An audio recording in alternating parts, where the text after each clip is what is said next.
Écoutez, depuis le début de ce procès, il y a eu beaucoup de bagarres judiciaires sur les écoutes. Et j'ai dit si Bassolé et sa défense ont été constants sur un point, c'est que ces éléments ne devaient pas être écoutés.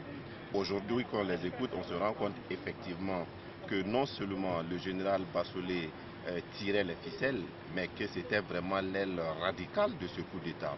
Et que la stratégie que le général Bassolé a tenté à maintes reprises, avec quasiment tous ses interlocuteurs, de mettre en œuvre, était une stratégie de chaos.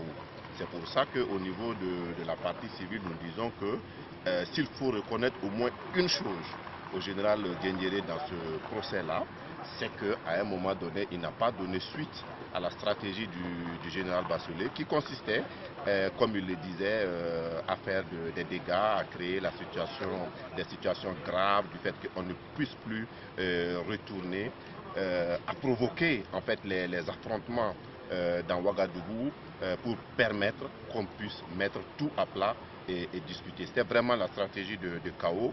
Et par rapport à l'image que le général Bassolé a toujours présentée, bien entendu, souvent je me dis, j'aurais été à sa place, j'aurais été à la place de ses conseils. Effectivement, je ne serais pas là aujourd'hui pour écouter. Pour nous, le plus important était de dire que tous ceux qui ont toujours affirmé que ces écoutes étaient inventées doivent aujourd'hui avoir honte d'écouter ces écoutes, parce qu'il est évident que du point de vue de la cohérence, du point de vue du nombre de personnes impliquées, du point de vue des informations qui ressortent, il ne peut pas exister quelqu'un qui peut inventer ça. Si on peut inventer ça, alors on doit accepter que s'il y a une explosion dans une imprimerie, il peut se former un dictionnaire. Lorsque vous prenez les multiples conversations avec la dame Diawara, où elle évoque des sujets qui n'ont jamais été portés au public.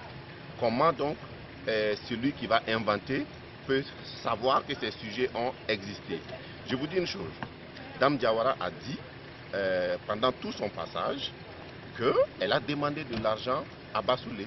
Seulement, ce n'était pas pour le coup d'État. Il se trouve que dans les audios, elle demande de l'argent à Bassolé pour les militaires. Mais comment quelqu'un peut inventer ça? Pour inventer ça, il faut savoir, premièrement, que dame Diawara a conversé avec Bassolé. Deuxièmement, qu'elle lui a demandé de l'argent. Mais sans les interceptions, ça c'est une information qui ne peut pas être connue par l'inventeur. Je suis désolé.